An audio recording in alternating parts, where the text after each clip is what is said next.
Internet, hello. Or, as I like to say it, hello, it's me. Oh, Adele.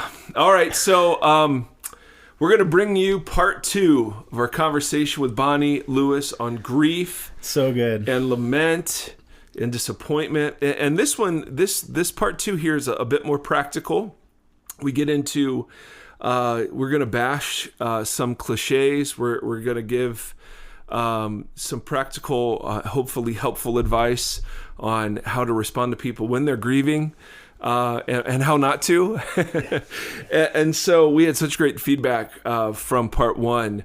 We're excited to unveil part 2 in the middle of, a season typically where people are only interested in shiny and happy things. It's interesting. The holiday season, on the one hand, is full of nostalgia and wonder and excitement. On the other, it's the rate of suicide is highest, and loneliness and mental illness all come to the forefront. So anyway, we present to you Bonnie part 2.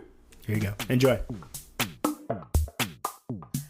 As our resident expert in grieving and loss. Dun, dun, dun. That's never how I imagined to share a story. I know, but seriously. That always happens that way. I want a story that includes me being a Jedi. Remember that story where I saved everyone and everything was happy? Yes. Nope, didn't happen. So if you're tuning in new, last episode, we heard a bit of Bonnie's story. She was very, very honest about some stuff she suffered. And we're talking through, because both of us have gone through some stuff, and many of you have gone through worse. But we're wanting to provoke a conversation around the idea of lament. Mm-hmm. And the fact that for many of us, we've not been equipped in Christian thinking and Christian practice in the Christian community for more than just a card or a casserole or a cliche. And those things do real damage to those of us who are in the midst of suffering and grief. And so just as a reminder, Bonnie is a dear, dear friend. She is launching her own podcast called Out of the Blue. No, that's a movie. Find the Blue. Find the Blue. And it's a website and a podcast. And it's a bunch of her learnings from the really hard journey that has included losing a child, that has included depression and being paralyzed to the point almost of not being able to get out of bed for several months, and mold poisoning, and the recognition that in the midst of darkness, that some parts of the Christian subculture add to it. Yeah. They're not helping. Right. You know what I mean? Yes. And so let's do just a couple of horror stories just to kind of set the table. And again, there's so many good people, and we're not trying to generalize, but we are trying to call out parts of Christian culture that need to be corrected in this regard. And so things that were crazy for me, I mentioned last episode, the folks that came in looked at my dad withering away from cancer and said, that's God's plan. When I was depressed, so I went through a season, I had ACL surgery when I was 32. I'd blown an ACL. And I came out of that having panic attacks, and those spiraled into massive, massive depression. I mean, massive. And I would just, from family members, from the amount of, you need to pray harder, you need to read the Bible more, you need, if you can't handle this, how could you handle something that was really tough? You know what I mean? Yes, it was just like, oh my goodness. And it was just so bad. And I'm so embarrassed, right? Because who wants to have mental illness? And it came out of the blue. I mean, there was no reason for it. Right. I felt like I went into surgery as one guy, and I came out of surgery an entirely different guy. And there were days I just couldn't get out of bed, and I would sob, and I was terrified and anxious, and it was, I go back and read my journals from those days, and I can hardly make it through the terror of those. Yeah, it was awful. But the words that were being spoken over me weren't helpful. Right. Yes, absolutely. They weren't helpful. Or when we found out our youngest had Down syndrome, and I've told this story so many times, please forgive me, but we delayed having a third child. We'd had two. Our oldest, Nate, was diagnosed on the autistic spectrum, and so we went through that. And thankfully he's not on the spectrum any longer, thanks to God's amazing intervention and other things. But when I found out my dad died of cancer a year later, on the anniversary of my dad's death, we get the call that our third has Down syndrome. Yeah. And we shared it with our church 2 weeks later when it was still really raw. Mm-hmm. And I remember that people Sunday. were upset with us for being upset. Mm. I remember a letter I got from somebody who said there are worse things than having a child with genetic abnormalities. And I was prepared to hear that, except she didn't have one. Right. Yeah. Easy for you to say. Right. And I'm sure that's true. But in the moment, really? Not helpful. You want to shame us for being upset. And I wish I were so godly. We said, yep, the Lord gives, the Lord takes away. Right. But we weren't. We were bummed. Well, it's not that you weren't godly, it's just that you were human. Oh. Well, evidently you have to pick. Yeah, that's what they say, don't they? and so what were some of the things you heard in the midst of your journey that were just crazy things? I heard a lot of, well, it's okay. You'll have another kid. Oh, good. So that was interesting, which is always so interesting to me because we are, as a general community, like all about the person, and then God chooses us by hand until you lose one, and then they're just replaceable. Right. So that was interesting. The other one was that I heard, like, you never know. This could have been the biggest gift of God's grace to you. Oh, jeez. And then my favorite was, well, when are you going to be yourself again? Right. Or, why don't you let me know when you're ready to be yourself? Oh. And then we can talk again. What? Those are my favorites. The one I heard that someone said to you was that just blew my mind. It was, well, at least you have one. Yes. Because you'd Chip. I had Chip. And then this was number 2. Or I bet you love Chip more now. Ah! I'm like, no, what? That doesn't even make sense to me, and I don't know what to do with that. Right. I'm actually just gonna sit here in silence. So what we want to present is a bit of a theology of lament, and some very practical ways in which you can be helpful to those people that are lamenting. And I want to be clear, no one's trying to be hurtful. No. It's very well-meaning. Yep. Most of these things are from loved family and friends that are still loved family and friends. Yep. And I don't blame them. It's never been modeled. Right. And they don't know how. Right. Mm-hmm. Although the Bible's full of it, interestingly enough. But we just like the shiny, happy parts. Yes. We don't like the ugly, like, God, why have you abandoned me parts. Right. So we mentioned last episode Brueggemann's, a theologian named Walter Brueggemann. He has a typology of Psalms. And if you don't know what Psalms are, they're these songs and poems that would be sung and marched to and declared that represented Israel's faith in liturgical form. And a lot of these psalms were psalms of people that were bummed and people that were grieving. So Brueggemann says there are psalms of orientation which reflect a settled faith. Everything's good. Everything's at peace. God is awesome all the time. God is awesome. And then there are disorientation psalms where the world's been turned upside down. God, why aren't you listening? God, where are you? Why aren't you here? And then there are reorientation psalms where we've gone through suffering, seen God's presence in the midst of it, see that God can bring good out of it, even if the suffering itself wasn't good. And then we walk in a different way with God. Our faith is different. It's stronger. It's not as cliche driven. Right. Yeah.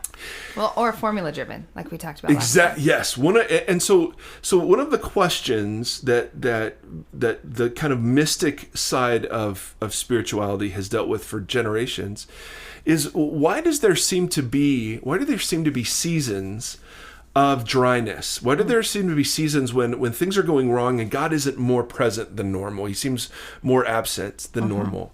And I write about this a bit in the book Astonished, about something called the dark night of the soul. There's a plug. I plugged a book. It's first plug. Episode 6. First plug. That's plug. Good. I will plug again. It's a great book. Yes, Bonnie, I'll pay you a residual. I even wrote an Amazon review. What? Which I never do. Oh, my goodness. It was a really good one. Bonnie's new podcast is called Find the Blue. Promoted here first. Now, and one of the great learnings of my journey has been there are reasons why, even though the suffering itself isn't bad or is bad, but there are things that God does there that can't be done other way. So one is destroy our formulas, right? So we've talked about that. One is that that God allows us to see his goodness in the midst of something instead of avoiding that something. Yep.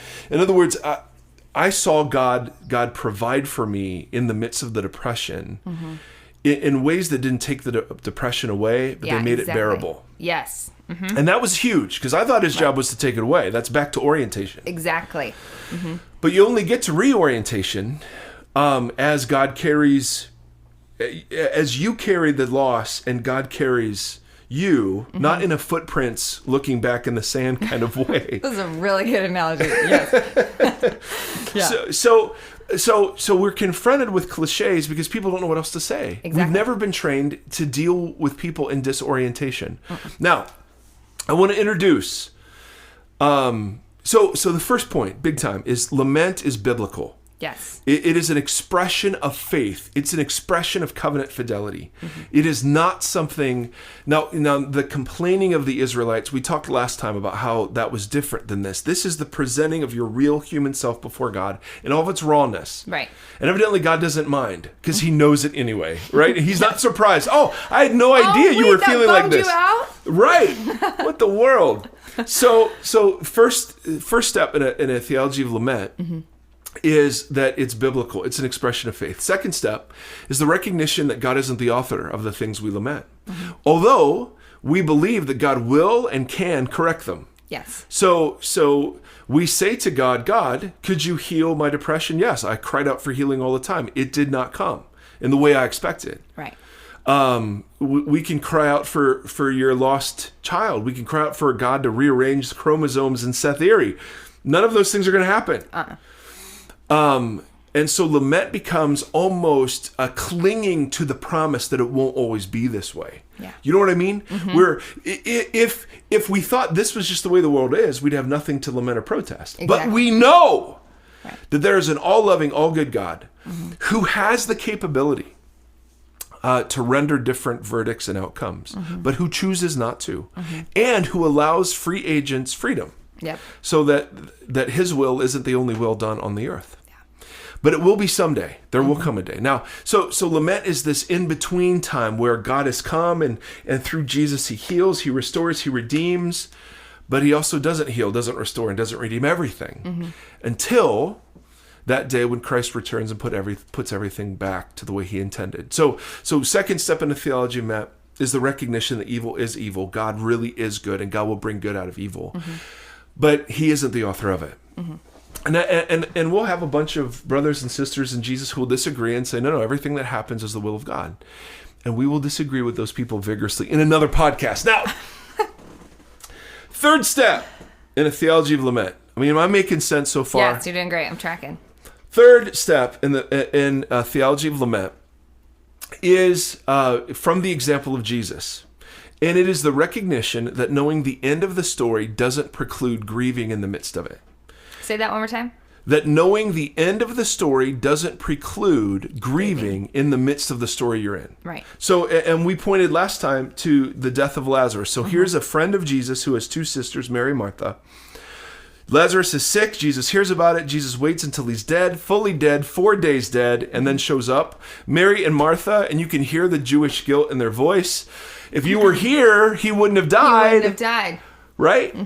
And Jesus comes and he hears the weeping and he engages and he talks about the resurrection to come. And Martha or Mary, I don't remember which one, says, yeah, I believe in the general resurrection of the dead at the end of the age. And Jesus goes, no. I'm the resurrection and the life here and now. But before he heals, and that's the clue that Jesus is going to heal Lazarus. Right. But before he heals him, he weeps.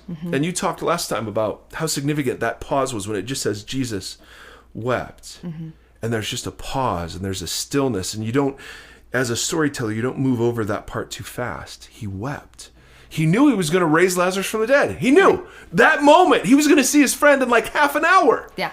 And he still wept. Still wept. Yeah. So evidently, you can grieve and still feel hopeful. Absolutely. Well, that's a huge deal. So lament is the expression of hope in our grief. God, it's not always going to be the case that we're going to be depressed. It's not always going to be the case. It's the expression that it's not always going to be this way. We wish you'd change it now. Now, we can get into in a later podcast why God doesn't change things now. Yes. And I think he does more than we acknowledge, but not nearly what we'd want. Right. Or in the way we want. In the way we want. Boy, that is it. Yeah. Fourth step, Bonnie. It comes from this passage. And so I want to talk through this a little bit, and I want you to react to it. Okay, I'm ready. I have no idea what's coming. I know. That's how we do it on the Vox podcast. This is like a game of dodgeball. Yes. I was just at a trampoline park playing it. That's of course, sweet chip. So it's the same episode. Jesus shows up. On his arrival, John 11, verse 17, on his arrival, Jesus found that Lazarus, the guy who died, had already been in the tomb for 4 days. Now, Bethany, this is the village where Lazarus and Mary and Martha lived, was less than 2 miles from Jerusalem, and many Jews had come to Martha and Mary to comfort them in the loss of their brother. Now, this is a reference to a Jewish practice that I think is brilliant. It's called a sitting Shiva, or Shiva. I think it's Shiva in Hebrew.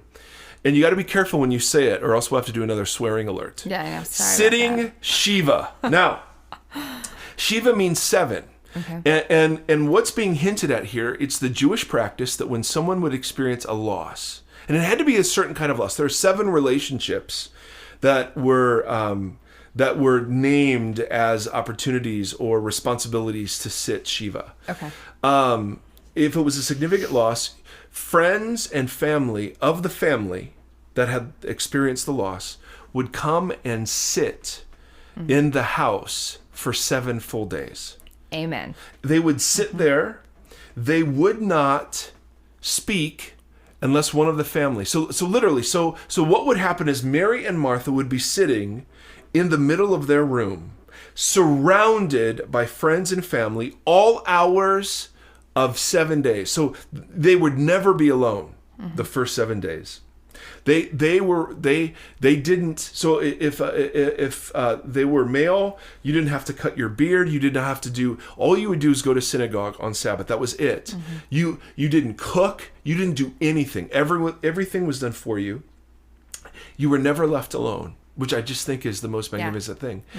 And if you wanted to be silent, people were silent. And if you wanted people to speak, people would speak.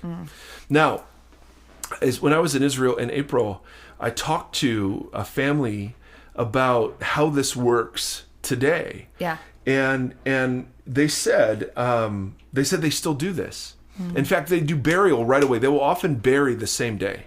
Oh, really? Because they believe that an unburied body keeps the spirit attached. Okay. In some way, shape, or form. And so they actually do the burial like almost immediately. And then you have these 7 days. But after the 7 days are over, depending on how close the relationship was, that person for the next 30 days. So there's a 7-day Shiva, there's a 30-day Shiva, and then there's a year-long Shiva. You know this? I knew it because the year long is if you lost a child. Yes. Was a year. Yes. Yeah. And what you do during like the 30 days is you wear different clothes. You actually have public declarations that your world isn't the same. Exactly. Yeah. So you wear different clothes. You don't go to concerts. You don't go to parties. You're in mourning and everyone knows it. And people don't leave you alone. And that doesn't mean people are living with you in the same way they do during the 7 days. Right. But there's no one is being bummed at you because you're this is the expectation that for 30 days you're going to avoid joy. You're going to avoid public spectacles of happiness. You are going to wear certain kinds of clothes, and then everyone's going to be okay with that. Yeah, and surround you in it. Yes. And then the year-long one was more accentuated than that. You didn't celebrate birthdays. So what was built into Jewish culture and still there today was permission. Permission to be however you are. And what is lacking in some Christian community is permission to be however you are. Yeah. Right? Yeah, absolutely. So, we found out about Seth. And that night, a woman, a friend of my wife's, heard about this. She knew our fear about having a child with Down syndrome. She'd been praying over us for the health of our little baby. She came over, and it was the most powerful thing somebody did for me. She knocked on her door, burst the door open. This was the night we found out. She walked up to my wife, hugged her, and said, "This is not fair." And my wife just melted. I mean, and they sobbed together. I mean, it was so profound. I remember a guy in my worst depression. I had to, I was so, I mean, I don't even have words to talk about how horrifying I felt. A buddy of mine who had struggled with depression too, I just called him and I couldn't even get words. I just said, I need help. He came over and he sat with me for 3 hours. Just sat there. And just said, I know what it feels like. It's not going to be this way forever. Me too. You know, no guilt, no shame, just... No, let's try this. Right. No fixing. And isn't that the next step in the theology of lament? Yeah. We don't get to fix each other. No. We give each other permission. And that means that permission can be for them to be angry at themselves, at God, or wherever. It means that we don't speak, and that I don't know is a great answer. Yep. So did you have people who carried your grief with you in that way? Yeah, you know, the best expression, my sister, she lived across, she was in New York. She flew in to town and was just there for us. And I remember the day after we lost our baby, we came home after we delivered for 36 hours. We came home that night. And then the next day we were living at my parents at the time, and she had just moved to Colorado. And she said, how are you doing? And I started crying, and I said, I can't believe it's only been a day. Because it felt like. Yes. And she said, that's okay. We're going to take it day by day. Yeah. And the other gift she gave me is my mom, as being a protective mom, wasn't sure what to do. And she actually did everything right. She just didn't think she was. Right. She's like, I'm not doing enough. But her sitting there and just being with us was enough. Yes. But my sister said to her, look, this is our family rule. Everybody is going to surround Bonnie and Cy and Chip. Yeah. And they are allowed to feel, think, say, or do anything they want as long as they're not hurting themselves. Right. And our job is that we go with them. Yeah. That's what we do. Come on, Mom. It was my sister and my mom, and they set this up, and then that's what we did. So one day I'm like, I think I want to do this. Great. How can we help you? Right. You know, whatever it was. Or I'm not doing anything. Right. Great. And just sit. So that was a huge gift. She was the one that gave the biggest gift there. Oh, Bonnie. For sitting with us. Yes. And I think...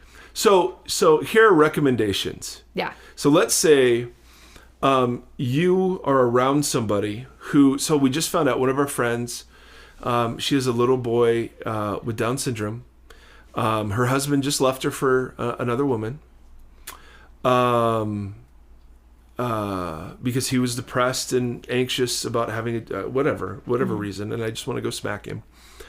Or we have friends that their youngest, or no, maybe their second to youngest child just wakes up one day experiencing blurry vision, goes to the hospital, has a tumor. They operate that day on the tumor, comes back, it's brain cancer. And you just go, oh, okay, all right. So how do you respond? We've already talked about what not to do, I think a little bit. And so let's come up with some ideas for how to help people in their grieving. All right. So what your mom and sister did for you would be a huge one. Would be huge. So articulate that in just a sentence. I think the best way is, how I like to say, is you hold space for someone. Okay. So you clear your schedule. Yep. And you hold space in case someone needs you. And you tell them you're holding space. Nice. I'm here for you. I'm going to come sit with you. Yes. I'm going to check in on you. You don't, what you don't do there is say, if you need anything, let me know. No. Because no one's going to let you know. Because no one's going to let you know. No one's going to let you know. So you are there, and you sit with them, and you be with them, and you check in on them. And if they do not answer you, you might come and say, hey, I'm here to check, whatever it is, but you hold space saying whatever you need and whatever that looks like. I'm here. I'm not placing any judgment.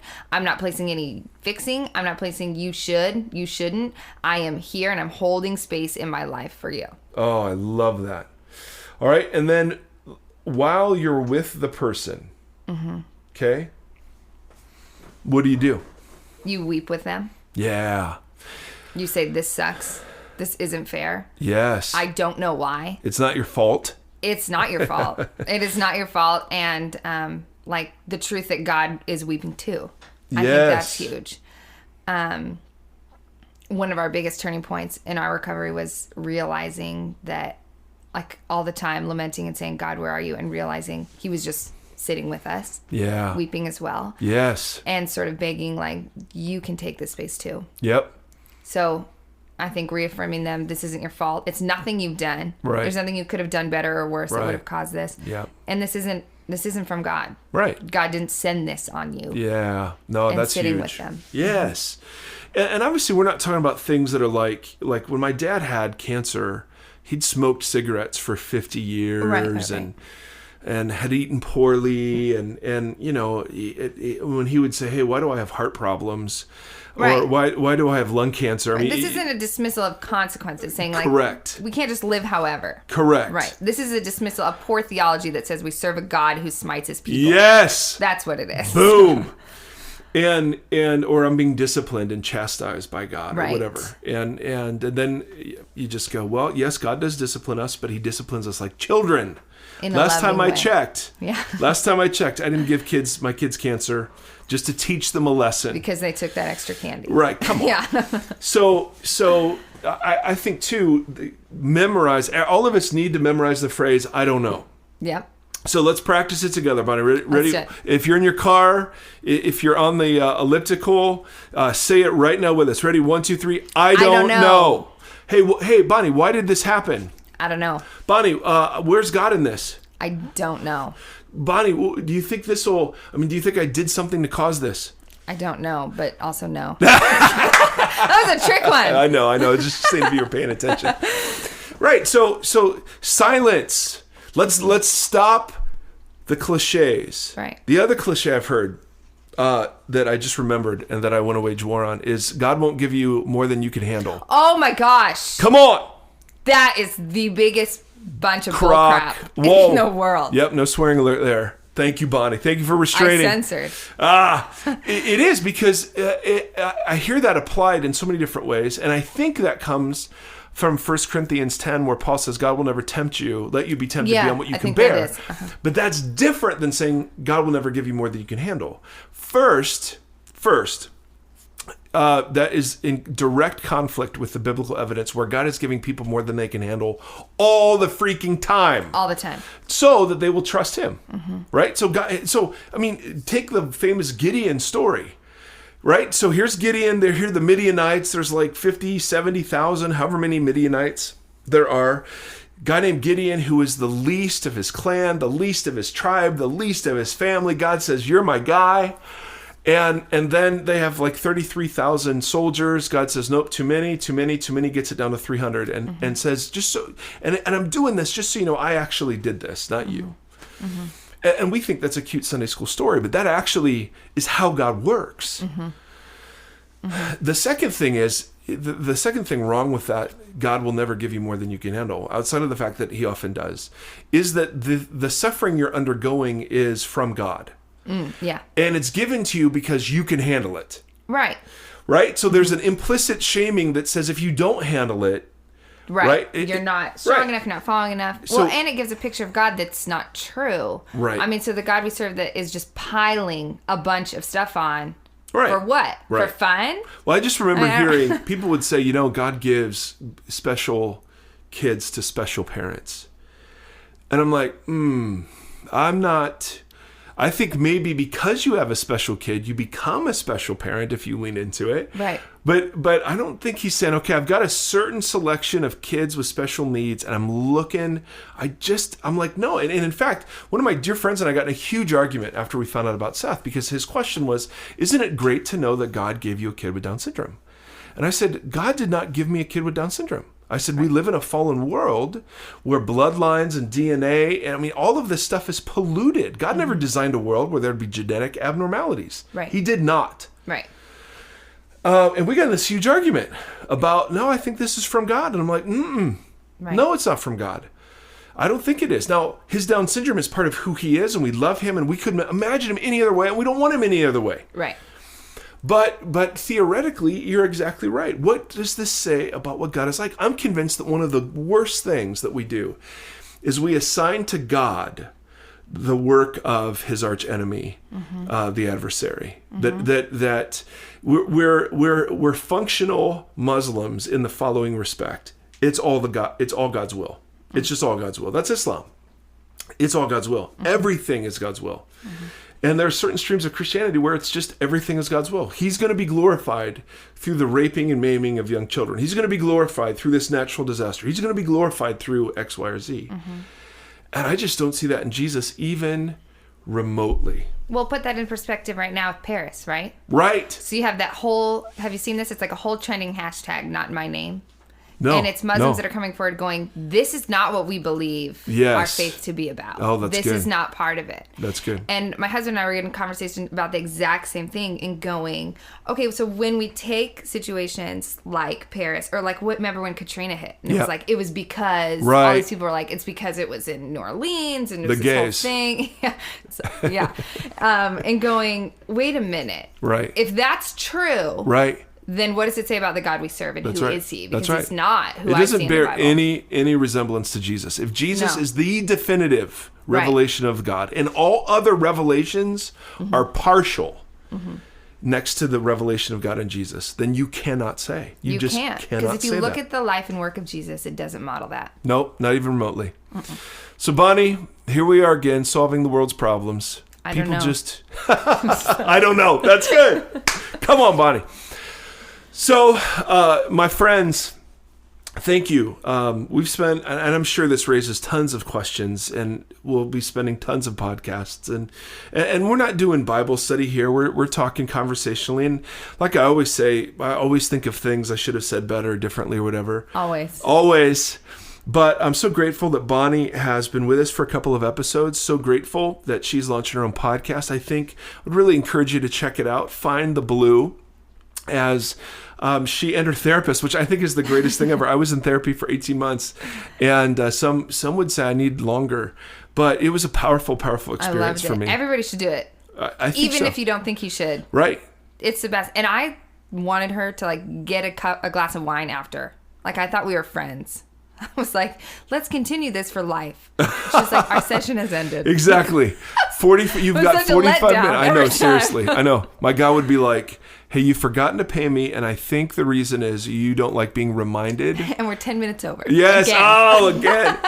So we love therapists big time. You are immensely helpful. And so that'll be fun for you. And what's your therapist's name? Oh, her name is Shay. Yeah. Her name is Shay. Oh, no. So she's not my therapist. Oh, she's a therapist. She's a therapist. We've been friends since middle school. And now she's a therapist. Oh. And I do this theology stuff. Oh, got it. Yeah. Okay. And so I thought it was your therapist. I was like, no. Is she going to charge you? Therapy sessions. I wish. That would have been a good... yeah, I wouldn't want those published. No, I'm just going to say that right now. So it's just Shay and I tackling from two different spectrums. Yep. Yeah. I like it. Find the Blue. Brothers and sisters, again, thank you for tuning into Vox. We're so grateful for you. And keep interacting with us on Twitter, Facebook, on subversivekingdom.com, or on iTunes. We're very, very grateful.